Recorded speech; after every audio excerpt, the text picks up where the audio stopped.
சென்னை தலைமை செயலகத்தில் காவல்துறை மற்றும் தீயணைப்புத் துறையினருக்கான வாகனங்களையும் கொடியசைத்து துவக்கி வைப்பதுடன் அவர்களுக்கு கட்டப்பட்ட குடியிருப்புகளையும் திறந்து வைக்கிறார் முதலமைச்சர் மு.க.ஸ்டாலின்.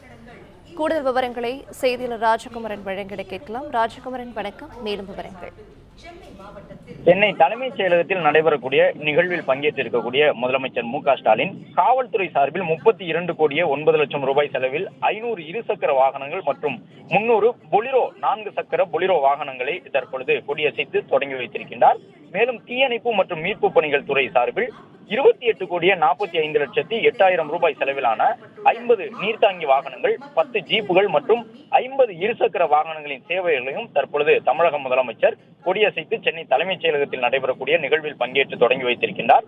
அது மட்டுமல்லாமல் காவல்துறையினர் சார்பில் 19,80,20,000 ரூபாய் செலவில் கட்டப்பட்டிருக்கக்கூடிய 96 காவலர் குடியிருப்புகள் மற்றும் 2 காவல் நிலையங்கள், தீயணைப்பு மற்றும் மீட்பு பணிகள் துறைக்கான 21,50,78,000 ரூபாய் செலவில் கட்டப்பட்டிருக்கும் தீயணைப்பு மற்றும் மீட்பு பணியாளர்களுக்கான 45 குடியிருப்புகள், 4 தீயணைப்பு மீட்பு பணிகள் நிலைய கட்டடங்களையும் தற்போது முதலமைச்சர் காணொலி காட்சி வாயிலாக திறந்து வைத்துள்ளார். பிளே ஸ்டோர் மற்றும் ஆப் ஸ்டோரில் இருந்து பாலிமர் செயலியை QR கோடு மூலம் பதிவிறக்கம் செய்யுங்கள். செய்திகளை உடனுக்குடன் பெறுங்கள்.